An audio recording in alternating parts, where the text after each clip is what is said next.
अस्सलामुअलैकुम नाज़रीन, इमरान याकूब खान साहब और ज़फ़र हिलाली साहब के साथ मैं हूं Sameena Pasha. Program view point में आपको खुशामदीद कहती हूं। नाज़रीन, आज पाकिस्तान तहरीक-ए-इंसाफ का 25वां यौम तासीस है।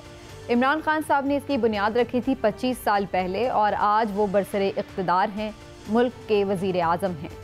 वज़ीर आज़म तो वो बन गए हैं, लेकिन उनके चैलेंजेस बहुत ज़्यादा हैं। किस हद तक वो कामयाब हुए या नहीं, उस पर तो हम अक्सर ही डिस्कशन करते रहते हैं। लेकिन इस वक्त जो एक बड़ा चैलेंज है उनको वो ये कि उनकी अपनी ही जमात में इख्तिलाफात काफ़ी ज़्यादा दिखाई दे रहे हैं। जहांगीर तरीन जो उनके एक देरीना दोस्त भी थे और जाहिर है कि उनके पार्टी में उनका एक बहुत बड़ा किरदार है, सब जानते हैं। उनसे जो इख्तिलाफात हैं वो बढ़ते बढ़ते काफ़ी ज़्यादा फैल गए हैं। बहुत सारे मेंबर्स उनके साथ हैं। आजकल वो इस्लामाबाद में मौजूद हैं, डेरे जमाए हुए हैं। वो क्या करने वाले हैं, उनकी हिकमत अमली आइंदा दिनों में क्या हो सकती है, क्या पाकिस्तान तहरीक-ए-इंसाफ टूटने जा रही है, क्या इसके कोई दो बड़े ग्रुप्स बनने जा रहे हैं। और फिर ये भी बात करनी बड़ी ज़रूरी है कि पाकिस्तान तहरीक-ए-इंसाफ का आफ्टर इमरान खान कौन बड़ा लीडर है। तो ये भी डिस्कशन होनी चाहिए कि आखिर सियासी जमातें कब तक इस तरह से चलेंगी कि उनके सिंगल लीडर हमें नज़र आते हैं और उसके बाद जमातें टूट फूट का शिकार भी दिखाई देती हैं। तो जी, आज काफ़ी हवाले हैं, इससे गुफ्तगू करते हैं। पहले बात यही करते हैं कि जहांगीर तरीन साहब जो इस्लामाबाद में मौजूद है, मुलाकातें भी उनकी जारी हैं, तो उनकी स्ट्रेटजी क्या है, क्या करने जा रहे हैं। इमरान साहब, कुछ लोगों का ख्याल ये था कि शायद मामला फहमी हो जाएगी दोनों जानिब से, प्राइम मिनिस्टर साहब के और उनके इख्तिलाफात दूर हो जाएंगे, लेकिन ऐसा लग नहीं रहा है। ऐसा लग रहा है कि ये खलीज काफ़ी ज़्यादा ही हाइल हो गई है बीच में। बिस्मिल्लाहिर्रहमानिर्रहीम। पहले तो समीना, सबसे पहले यौम तासीस मुबारक हो PTI को और इमरान खान साहब, जो अक्सर कहते हैं, बल्कि बार बार कहते हैं कि मैंने 22 साल तक जद्दोजहद की है। तो आज ये जो इख्तलाफ की बात है, इस पर मैं उनसे ये ज़रूर कहना चाहूँगा कि खान साहब, आपकी जद्दोजहद से किसी को इनकार नहीं, लेकिन उसमें जान उस वक्त आई थी जब जहांगीर तरीन साहब आपके साथ शामिल हुए थे। और जहांगीर तरीन की भी बड़ी जद्दोजहद है, इसलिए बेहतर ये है पार्टी के लिए और आप दोनों के लिए कि इख्तिलाफात आप दूर करके कोई मामला फहमी से काम लें। लेकिन मुझे ऐसा लगता नहीं है। उसकी बुनियादी वजह यह है कि खान साहब के इर्द गिर्द जो लोग हैं, जिस तरह से जहांगीर तरीन कहते हैं कि उन्होंने इमरान खान साहब का एक दिमाग बना दिया, उनकी एक राय बना दी है जहांगीर तरीन के हवाले से, तो लिहाजा अब खान साहब इतनी जल्दी से वो उनके लिए नरम गोशा नहीं रखेंगे। दूसरी तरफ देखें, PTI को सिर्फ यही चैलेंज नहीं है आज यौम तासीस पे कि जहांगीर खान तरीन है। प्रॉब्लम ये है कि ये देखें, जहांगीर खान तरीन का एक ग्रुप है, शाह महमूद कुरैशी का दूसरा ग्रुप है, परवेज खटक साहब का तीसरा ग्रुप है, कराची का चौथा ग्रुप है। तो ये चार तो वो बड़े वाज़े ग्रुप्स हैं। अब आगे उनमें क्या फूट है, क्या आपस में डिस्कशन है, ये सब और सब जमातों में होता है, ये वाहिद PTI नहीं है। लेकिन जहांगीर तरीन का मामला ये है कि इस ग्रुप में इलेक्टेबल सबसे ज्यादा है। अच्छा, वो सब भी सिर्फ जहांगीर तरीन की मोहब्बत में उनके साथ नहीं है, वो जहांगीर तरीन की छतरी तरह सिर्फ इसलिए कि वो अपना वजन बढ़ाना चाहते हैं और आइंदा इलेक्शन के लिए अपने लिए कोई बेहतर मुकाम चाहते हैं। ठीक है, ये सारा मामला है। लाली साहब, आपका क्या पॉइंट ऑफ व्यू है? जहांगीर तरीन और इमरान खान साहब की राहें जो है हमेशा के लिए जुदा हो चुकी हैं या अभी कुछ वापसी का इम्कान बाकी है? Good question. मुझे तो पता नहीं है, मगर ये मानना पड़ेगा कि ये जो लड़ाई है इन दोनों की शुरू शायद इन दोनों के दरमियान नहीं हुई, शुरू हुई थी कि इमरान खान का किचन कैबिनेट, जैसे इमरान याकूब ने अभी बताया है, किचन कैबिनेट में ऐसे लोग हैं जो तरीन को पसंद नहीं करते हैं। एक दो को नाम तो हम फ़ौरन दिमाग में आता है, मगर वो कहने के बाद मैं समझता हूँ कि इमरान खान को रीड करना इतना मुश्किल नहीं है। अगर आप उसके करियर में जाएं तो आप देखेंगे कि जिन लोगों ने उसको चैलेंज किया, और ये मतलब नहीं है कि सिर्फ चैलेंज किया ओपिनियंस में, जिनका एक किस्म का वेट और चैलेंज टीम में बनता था, मिसाल तौर माजिद जहांगीर और इमरान खान का कभी बना ही नहीं है। आज माजिद जहांगीर खान जी, आज तक उनका मेरे ख्याल में दैट डिफरेंस है। वो क्यों रहा आफ्टर ऑल? इसलिए कि Majid Khan was a legendary batsman, उसका भी बड़ा वेट था, उसका बड़ा कॉम्पिटेंस था और उसके भी ओपिनियंस थे और बड़े स्ट्रॉन्ग ओपिनियंस थे। अब्दुल कादिर के साथ उनका बिल्कुल नहीं बना। और मैंने सुना ये है कि शायद अभी पता नहीं वो क्या है, जावेद मियांदाद के साथ कैसा इनका ये हो, इसलिए आजकल वो पब्लिक आई में ज़्यादा नहीं है। तो मैं समझता हूँ कि इमरान खान का कैरेक्टर एक किस्म का चैलेंजिंग और लड़ाकू टाइप है, और अगर जहांगीर तरीन के खिलाफ उसको एक दो लोगों ने कहा है तो उसके भी कुछ ओपिनियंस होंगे जहांगीर तरीन के बिहेवियर पे कि उनकी इतनी टक्कर हुई है। लेकिन इससे तो एक बात और भी एंगल निकल सकता है इमरान साहब कि इमरान खान साहब अपने इर्द गिर्द जो है वो फिर अपने से वीक लोगों को पसंद करते हैं। इसका मतलब है कि टक्कर का बराबर का या कोई एक हम पल्ला बंदा ना सामने अच्छा, वैसे समीना जो सवाल है ना आपका, ये बड़ा इंटरेस्टिंग है। आप पूरी दुनिया में देखें, सिर्फ पाकिस्तान में नहीं, पूरी दुनिया में बिल अमूम जितने लीडर होते हैं और ख़ास तौर पे जितने हुक्मरान होते हैं, लीडर से ज़्यादा हुक्मरान, वो अपने इर्द गिर्द अपने से कम इंटेलेक्चुअल वाले, अपने से कम अकल वाले और अपने से कमज़ोर लोगों को ज़्यादा पसंद करते हैं ताकि उनके लिए कल को कुछ चैलेंज ना बन सके। लेकिन हमारे थर्ड वर्ल्ड में तो ये बहुत ज़्यादा बिल्कुल कॉमन है। अगर आप देख लें, जुल्फ़िकार अली भुट्टो को देख लें, नवाज शरीफ को देख लें, बेनज़ीर को देख लें, अब इमरान खान को देख लें, आपको पिछले रजीम में जितने भी हुक्मरान नजर आएंगे, आपको नजर आएगा कि जहां जिस बंदे में उन्हें को काबिलियत नजर आई या ये चैलेंज नजर आया कि ये हमें कल को हमारे लिए खतरा बन सकता है, तो कहते हैं बच्चों पहले तुम्हें तो फारिग करेंगे फिर किसी और को देखेंगे। ठीक है। अच्छा जी, अब जहांगीर तरीन के हवाले से हम पर्टिकुलरली बात कर रहे हैं तो मरीम नवाज साहिबा ने खुसूसी तौर पर JNN को इंटरव्यू भी दिया है, आसिम नसीर साहब को, और उनसे गुफ्तगू में उन्होंने बताया कि जहांगीर तरीन का जो 7 लोग नज़र आ रहे हैं उससे कहीं ज़्यादा हैं। मैं एग्जैक्टली सुनवा देती हूँ वो क्या कहती हैं, फिर उस पर बात करते हैं। क्या जहांगीर तरीन की और उनके साथ जो हम ख्याल हैं उनके नून लीग के अंदर कोई जगह है? मुझे तो पता था कि वो लोग अब PTI के साथ नहीं हैं, क्योंकि उनमें से बहुत सारे लोग ऐसे थे जो हमसे राब्ते में और सेनेट इलेक्शन में भी राब्ते में थे, टिकट्स के लिए भी बात कर रहे थे PMLN के साथ। इस तरह ये कहते थे कि मुस्लिम लीग नून टूट रही है, टूट जाएगी, लेकिन मुस्लिम लीग नून नहीं टूटी, अल्हम्दुलिल्लाह PTI टूट गई। तो वो ये कह रही है कि बहुत सारे लोग हैं, PTI टूट गई है इंटरनली, आप समझते हैं?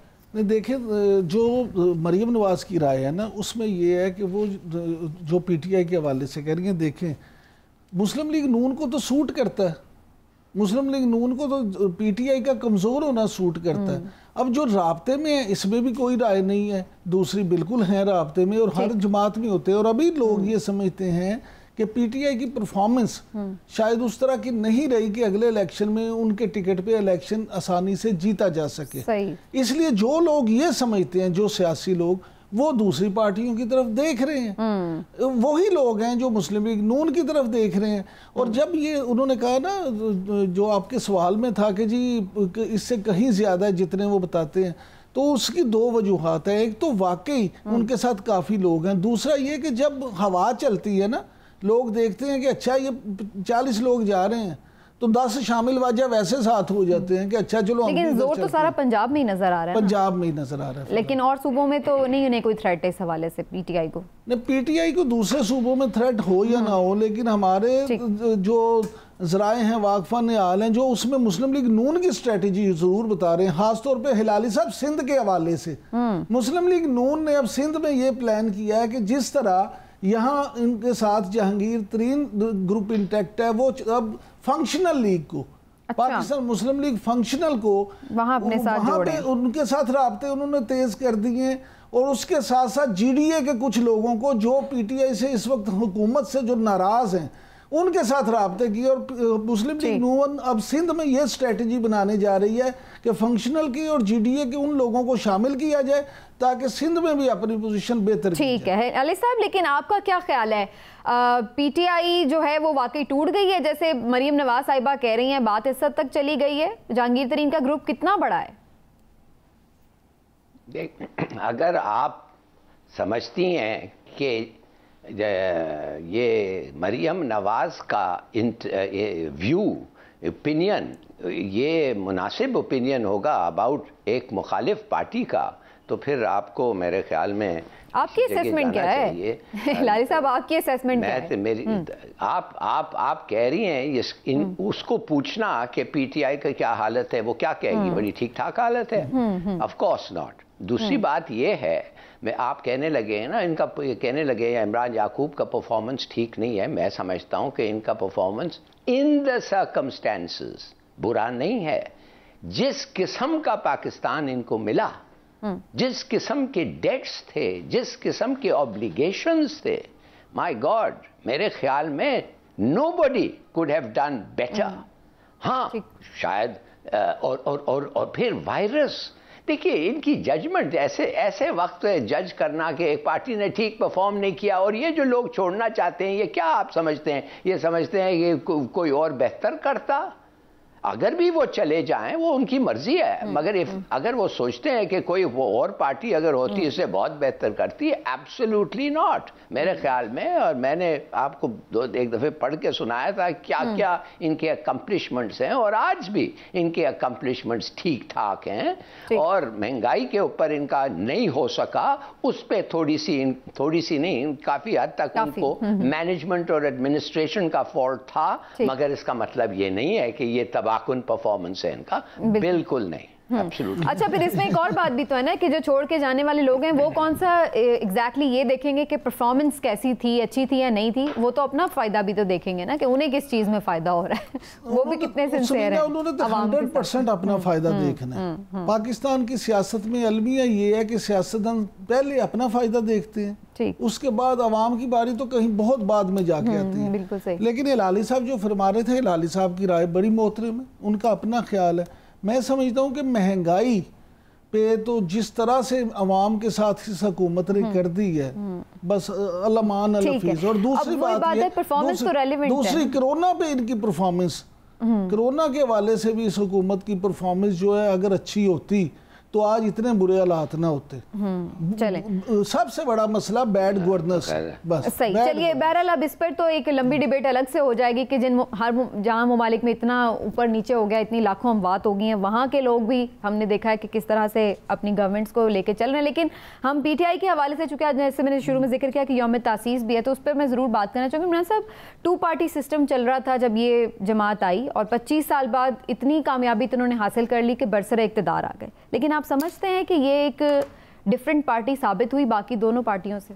देखिए, ये जिस वक्त पार्टी आई थी, और ख़ास तौर पे आपने देखा है कि 2018 के इलेक्शन में, उससे पहले आपको जाना पड़ेगा लाहौर जलसे में। असल में मोमेंटम PTI का बना लाहौर जलसे के बाद, उस जो मीनार पाकिस्तान पे इन्होंने किया था। उसके बाद 2018 में जब इलेक्शन हुआ, इन्होंने जीता, तो सारे लोग ये समझते थे कि क्योंकि ये दो जो जमातें थी, पीपल्स पार्टी और मुस्लिम लीग नून, दोनों उस तरह से लोग उनसे नाला भी थे, लोग उनकी करप्शन से भी नाला थे। लोग समझते थे कि इमरान खान साहब एक मसीहा बन के आएंगे और इमरान खान साहब आके लूटी हुई दौलत वापस लाएंगे, लुटेरों को अंदर देंगे और मुल्क में एक इनकलाब आ जाएगा। क्योंकि इन्होंने ख्वाब दिखाया था 200 एक्सपर्ट्स का, इन्होंने ख्वाब दिखाया था इनकलाब का, इन्होंने ख्वाब दिखाया था तब्दीली का।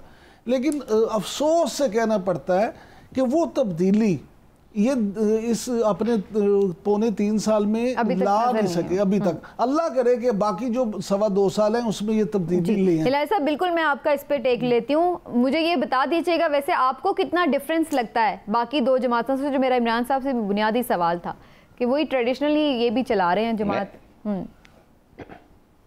मेरे ख्याल में अगर ये इनकी एडमिनिस्ट्रेशन थोड़ी सी बेहतर हो गई और मैनेजमेंट ख़ास तौर ये इलेक्शन जीत के फिर आ सकते हैं। मैं आपको बताना चाहता हूँ ये जो मसला हमारे सामने अभी है इसका फैसला कैसे होगा। देखिए, देयर आर 3 वेज और इसका फैसला अगर हो जाए तो पार्टी विल बी रीयूनाइटेड और फिर अगले इलेक्शन में जब जाएंगे एज ए यूनाइटेड पार्टी तो ठीक होगा। मगर आपको मैं बताता हूँ, पहला तो ये है कि अगर इमरान खान को विड्रॉ करना पड़ा, ये जो चार्जेस इनके खिलाफ हैं तरीन साहब के, वो तो फिर बड़ा गलत होगा। वो गलत इसलिए होगा कि लोग पूछेंगे और जायज़ तरीके से, बिल्कुल उनका हक है पूछने के लिए कि अगर ये चार्जेस गलत थे तो आपने इसको फाइल क्यों किया, और अगर आपने इसको फाइल किया इसलिए सही थे तो आप विड्रॉ क्यों कर रहे हैं। इसके माने क्या आप ब्लैकमेल हो रहे हैं। ये एक बड़ा जायज़ उनका ये होगा। दूसरी बात ये है कि अगर इन्होंने नहीं किया कुछ और ये लोग खड़े रहे 40 साल तो ये गवर्नमेंट चले जाएगी। अगर ये गवर्नमेंट चले जाएगी तो ये गवर्नमेंट नहीं रहेगी। मगर क्या ये दो रास्ते के दरमियान कोई एक मिडल वे है? मेरे ख्याल में एक मिडल वे है। मिसाल के तौर पे अगर इमरान खान जब इनको मिलेगा और कहेगा कि जो लोगों के सियासी डिफरेंसेस हैं और ग्रीवेंसेस हैं, शिकायत है मेरे खिलाफ, उनके बाद वो मैं एड्रेस करूंगा।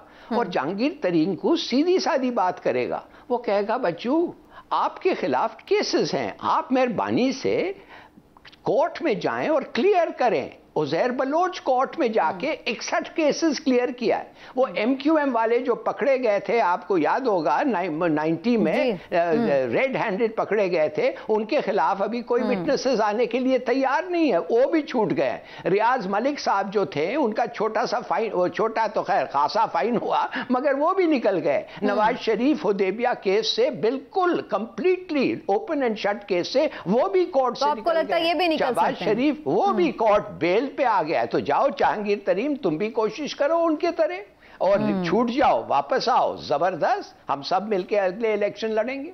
तो ये तो उन्होंने कहा है कि अपना कोर्ट से क्लियर करें और बिल्कुल हमें कोई प्रॉब्लम तो नहीं है, ये तो ऑलरेडी एक है चीज़, वेरी गुड, सही है। लेकिन एक चीज़ बड़ी इंपॉर्टेंट है ना, जो आप लोगों ने खुद बात भी की है कि वो जाहिर है थ्रेट भी बन सकते हैं जहांगीर तरीन। तो इमरान साहब, नौमान लंगड़ियाल ने ये कहा है कि जी अगर इमरान खान का कोई PTI में मुतबादिल है तो वो जहांगीर तरीन हो सकते हैं। आपको क्या लगता है, प्राइम मिनिस्टर साहब ने PTI बनाई, वो यहाँ तक भी उसको लेके आए, प्राइम मिनिस्टर साहब अगर PTI के हेड नहीं है किसी भी वजह से तो फिर कौन लीड करेगा PTI को? देखिए हमारे यहाँ किसी भी सियासी जमात में ना, इस देखें भुट्टो के बाद बेनज़ीर, बेनज़ीर के बाद बिलावल भुट्टो, अब अगर आप देखें नवाज शरीफ, शहबाज शरीफ, मरियम नवाज, हमजा शहबाज, यहाँ इमरान खान है। इमरान खान के बाद आपको दूसरे तीसरी टियर में कोई लीडर उस तरह का नज़र नहीं आ रहा है जो PTI को मुत्तहिद रख सके। मैंने आपको शुरू में 4-5 ग्रुप तो बता दिए हैं। मुझे आप ये बताएं कि अगर शाह महमूद कुरैशी आते हैं इमरान के बाद तो उनको ये दूसरे 4 नहीं मानेंगे। जहांगीर तरीन आते हैं उनको दूसरे 4 नहीं मानेंगे। परवेज खटक को कराची वाले नहीं मानेंगे, कराची वालों को डिवाइड हो जाएगी। इसलिए इमरान खान के बाद मुझे ज़ाती तौर पे कोई दूसरी क़यादत ऐसी नज़र नहीं आती जो PTI को इस तरह से मुत्तहिद और मकबूल रख सके। अच्छा। वोट बैंक इमरान खान का है, बिल्कुल सही। वोट बैंक PTI का नहीं है। हिलाली साहब, इमरान साहब तो कह चुके हैं कि उनके बच्चे तो नहीं आके PTI को संभालने वाले, तो फिर उनकी जगह कौन संभालेगा PTI? समीना, कुछ हद तक जो इमरान ने कहा है, इमरान याकूब ने कहा बिल्कुल सही है। इनके पास शुक्र है कोई डायनास्टिक सक्सेशन नहीं है, जो भी आएगा पार्टी की मेजॉरिटी लेके आएगा। मगर मैं समझता हूं कि एक किस्म का कैरेक्टर है इमरान खान की पार्टी का।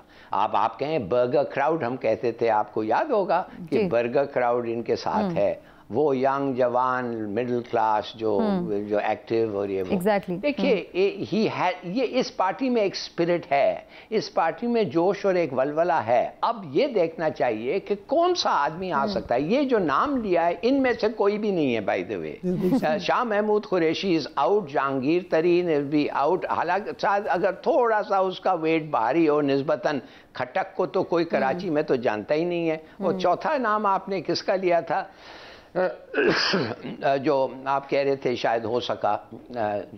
असद उमर हो सकते हैं। असद उमर, हाँ, इज नाइस, मगर उसमें कोई he is very competent, management अच्छा है, मगर उसका करिश्मा नहीं है। मगर वो अगर एक in a sense represents the spirit of the party. मुझे नहीं पता, कोई निकलना पड़ेगा, ये 2 साल में देखें कुछ हो सकता है कि नहीं। चलें देखते हैं PTI भी इस पे सोचती है कि नहीं। Should lead the party. ठीक है, चलें देखते हैं। ठीक है, तो यही लीडर रहेंगे। ओके, चलें जी, देखते हैं PTI बारे में कुछ सोच रही है या नहीं। और हमेशा वो ये कहते हैं कि हम जमहूरी पार्टी हैं, तो इन्होंने कोई जमहूरियत की रिवायत कायम रखते हुए अपना कोई सेकंड टियर तैयार तो अभी नहीं किया, ऐसे अच्छा हमें नज़र आ रहा है। लेकिन देखते हैं आने वाले दिनों में क्या होता है। एक ब्रेक लेते हैं, वापस आते हैं तो बात करते हैं कुछ पाक भारत ताल्लुकात के हवाले से, जिसके बारे में ये शुनीद है कि कोई खुफिया मुज़ाकरात की बात हो रही है। ये किस्सा क्या है, ब्रेक के बाद।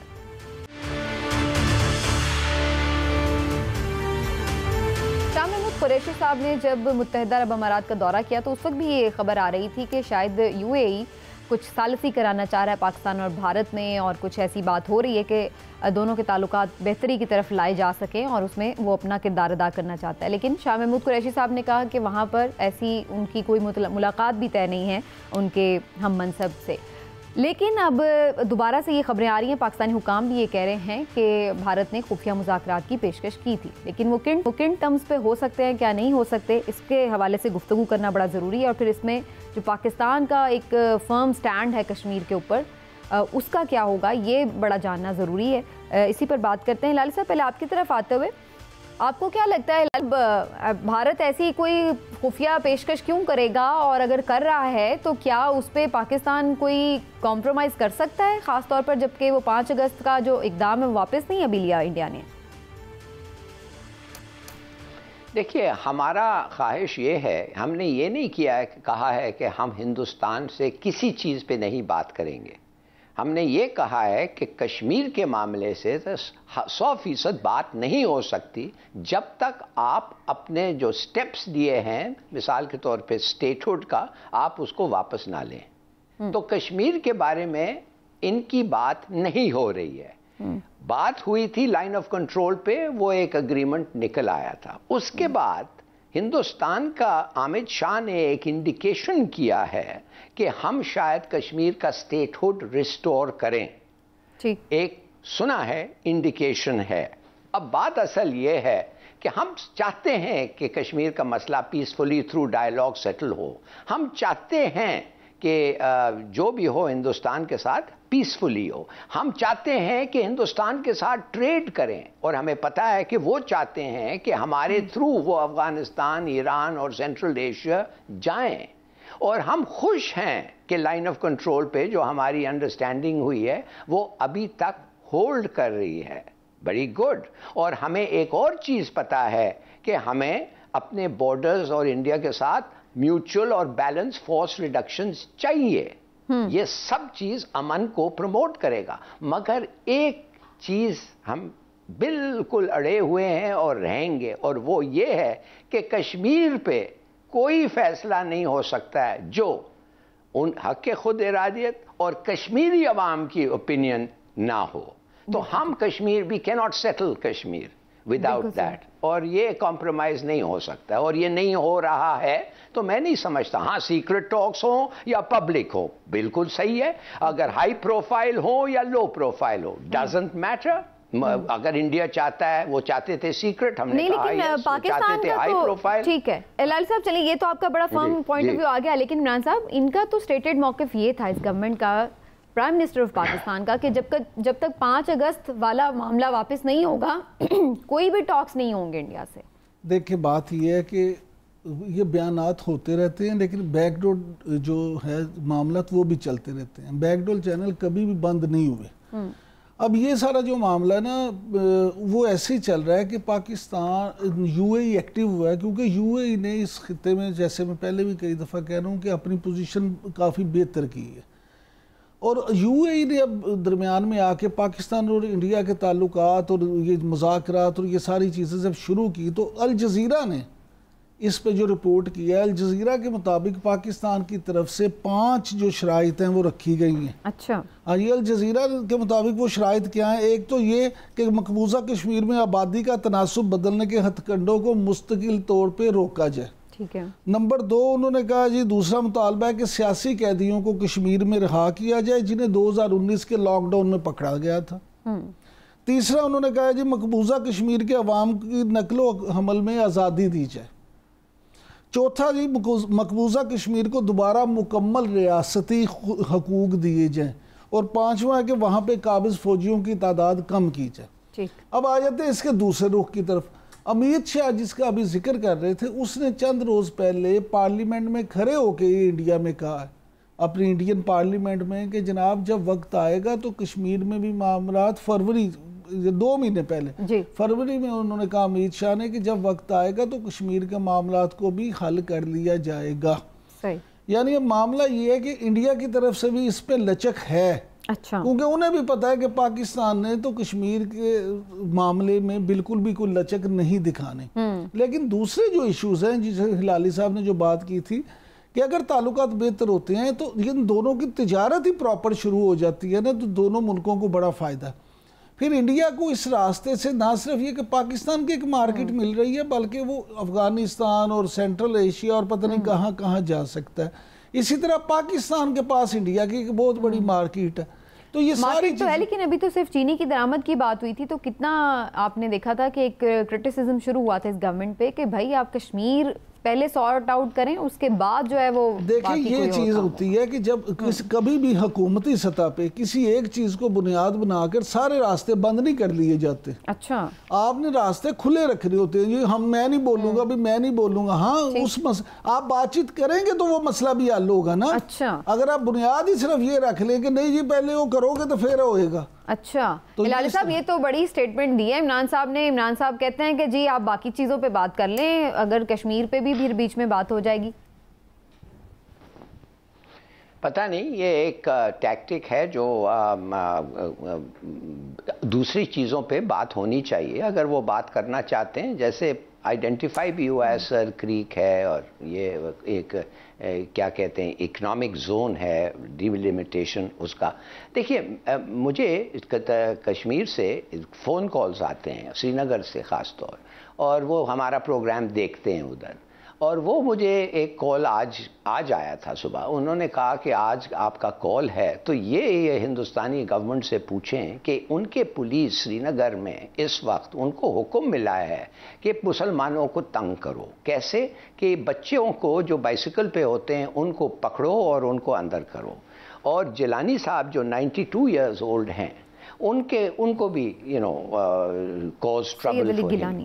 अब कहने की बात यह है जी, कहने की बात सिर्फ ये है कि इस किस्म के एटीट्यूड अगर ये बीजेपी के ठगी गवर्नमेंट रखती है, इस किस्म के स्पिरिट में ये हमारे साथ निगोशिएट कर रहे हैं कि मुसलमानों और उनके बच्चों को उनके मकबूजा कश्मीर में तंग करो, तो मैं ये पूछना चाहता हूँ हमारे निगोशिएटर्स से कि आप समझते हैं कि इनसे बात करना कोई फ़ायदा है? मैं तो कहता हूँ बात करें, मगर आपका क्या ख्याल? इसीलिए तो हिलाली साहब उन्होंने पहले से शराइत रखी है, इसीलिए उन्होंने एक शराइत ये रखी है और उनमें ये चीजें हैं बिल्कुल। अच्छा, इसमें ये भी तो हिलाली साहब परसों रात परसों अफ्तारी पे जब जनरल कमर जावेद बाजवा साहब ने कुछ जर्नलिस्टों के साथ अफ्तारी की है, तो उसमें भी जो अभी खबरें आई हैं उनके मुताबिक उसमें भी उन्होंने कहा है कि जो पाकिस्तान का यही मौक़िफ़ है कि 370 और 35A इसके खात्मे के बगैर ये मामला हल नहीं होंगे। ये अगर हल होगा मामला तो फिर बात मज़ीद बेहतर होगी। दूसरी बात ये कि अमित शाह का जो मैं अभी जिक्र कर रहा था, उसने भी ये पार्लियामेंट में जब खड़े होकर कहा कि रियासती हैसियत बहाल कर दी जाएगी मुनासिब वक्त आने पे, तो इसका मतलब ये है कि मामला इस ज़मीन में भी बातचीत हो रही है। ठीक है, तो अच्छी बात है, मामला अगर बातचीत से हल हो जाए और कश्मीरियों को भी उनके हकूक मिल जाए और अमन भी हो जाए खित्ते में, तो बड़ी अच्छी लेकिन हिलाली साहब इसमें यूएई का क्या किरदार हो सकता है? इतना इन्फ्लुएंशियल है यूएई कि इंडिया को कुछ बात बनवा सके? आपको ये जो हमारा 2 बिलियन लोन जो हमें मिला था, आपको पता चला है ना कि उसको रोल ओवर किया, सऊदी अरेबिया ने फौरन वापस ले लिया और हमें जो क्रेडिट दे रहा था ऑयल के लिए वो भी नहीं दिया, इसलिए कि वो खुश नहीं था। और उधर का जो क्राउन प्रिंस है उसने फ़ौरन ऑर्डर किया है इनसे ले लो। अब यूएई जो है थोड़े ज़्यादा मैच्योर लोग हैं, वो समझते हैं और वो हमें इनकरेज कर रहे हैं। और आप देखेंगे और भी गुडीज़ जो है हमारे सामने वो लटकाएंगे टू इलिसिट आवर कोऑपरेशन। मगर उनको पता होना चाहिए कि हम चाहते हैं अमन, we want peace, desperately want peace. मगर इसका मतलब ये नहीं है कि हर रसूल भूल के हमें अमन चाहिए। बिल्कुल, हम कब्रिस्तान का अमन नहीं लेंगे। और मैं फिर एक बात आता हूं कि हम देखना चाहते हैं कि मकबूजा कश्मीर में इंडियन एक्शंस क्या होते हैं। देखिए, अगर हम वो मुसलमान जो हमारे साथ खड़े हुए हैं, जो हमारे लिए हमारे साथ हैं और वो कहते हैं और हम आपके साथ रहेंगे, वो मुसलमान जिसके लिए हम ये सब कर रहे हैं, अगर उनके खिलाफ ज्यादती हो रही है तो हमें सोचना चाहिए कि क्या कर रहा है हिंदुस्तान? तकसीम कर रहा है, पाकिस्तान के साथ अच्छा रहो और मकबूजा कश्मीर के लोगों को मारो? Not at all. तो आई थिंक कि हमें ये सब मद्देनजर रख के हिंदुस्तान को इंगेज करना चाहिए। लेकिन इमरान साहब, ये इंडियन हुकूमत का हमेशा ये मौक़िफ़ रहा है कि ये बायलैटरल इशू है, तो वो क्या कोई सालिसी एक्सेप्ट करेंगे? वो तो अमेरिकन सालिसी नहीं एक्सेप्ट करने को तैयार। समीना, दो चीज़ें, पहली बात तो ये कि कश्मीर पाकिस्तान की शहर आ गया और कश्मीर के बगैर हर पाकिस्तानी का दिल कश्मीर के लिए धड़कता है। कश्मीर के मसले पे तो कोई दूसरी राय है, कोई कॉम्प्रोमाइज करने के लिए तैयार नहीं। अब आ जाते हैं आपके सवाल की तरफ। यूएई जो है ना, उसका अब खित्ते में रोल देखें। उसने सऊदी का जो रोल था ना, वो उसको भी ओवरकम कर लिया। अब ना सिर्फ ये कि मिडिल ईस्ट में, बल्कि यहाँ पे भी उसका रोल इस तरह का हो गया कि उसे अमेरिकन भी पूरी सपोर्ट हासिल है। ये जो मामलात हैं ये सिर्फ एक यूएई की बुनियाद पे नहीं हो रहे, इसमें अमेरिका भी शामिल है और भी बहुत सारी चीज़ें शामिल हैं। और यूएई में देखें सबसे ज़्यादा वर्कफोर्स कहाँ से है? वर्कफोर्स है इंडिया से और पाकिस्तान से। और फिर उनका बिजनेस सबसे ज़्यादा इन्वेस्टमेंट्स कहाँ पे हैं। तो ये सारी चीज़ें जो हैं वो आप इसको नथी करके देखेंगी तो आपको समझ आ जाएगी कि यूएई का रोल अब क्यों बढ़ता जा रहा है। और यूएई ने ये फैसला कर दिया है कि वो अपने रोल को मज़ीद बेहतर करेंगे। ठीक है, चलिए देखते हैं जी आने वाले दिनों में ये बैकडोर मुज़ाकरात अगर कोई हो रहे हैं तो क्या ये खुलकर सामने आए। लेकिन अगेन जो नज़रें हैं सबकी वो इस बात पर जुड़ी हुई हैं कि कश्मीर के ऊपर किसी किस्म का कोई समझौता ना हमने पहले किया है ना आइंदा करेंगे, और हुकूमत से भी यही एक्सपेक्टेशन है सबकी कि कश्मीर पर कोई कॉम्प्रोमाइज़ ना किया जाए।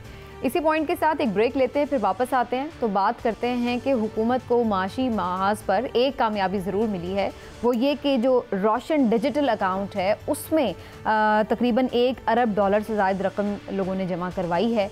ये क्या एक हुकूमत की सक्सेस है, और अगर है तो क्यों? इस पर बात होगी एक ब्रेक के बाद।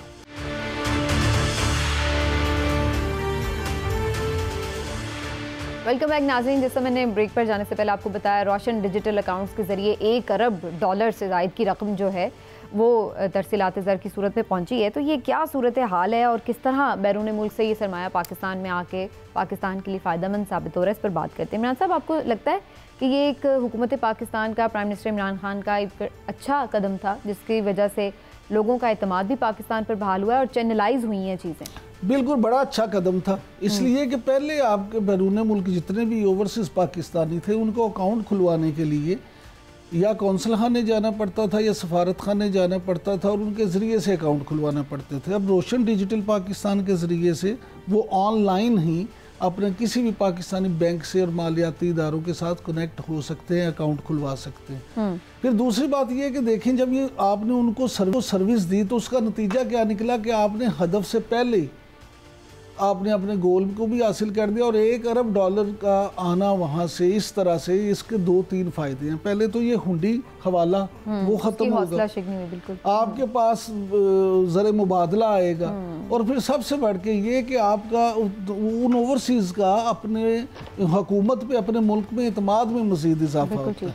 लेकिन एक बात ज़रूर है कि ओवरसीज़ पाकिस्तानियों से जिनसे मेरी बात हुई है उनका ये कहना है कि इसके तरीक़ाकार और शराइत में हुकूमत को चाहिए कि कोई नरमी करें ताकि ज़्यादा से ज़्यादा पाकिस्तानी मुस्तफ़िद हो सके, ताकि ये जो अभी $1 अरब है ये बढ़ के $2 अरब भी हो जाए। बिल्कुल सही है। हिलाली साहब, आपका इस स्कीम के बारे में क्या पॉइंट ऑफ व्यू है? और फिर ये भी कि ये तो हमने एक चीज़ देखी है इस गवर्नमेंट में कि रेमिटेंसेस में हमारे जो है वो काफ़ी इजाफा हुआ है, और पिछले 2-3 सालों में हालांकि कोविड भी था, ओवरऑल दुनिया में था, उसके बावजूद भी जो वहाँ से बाहर से पैसा आया मुल्क में वो उसकी तादाद रिकॉर्ड है।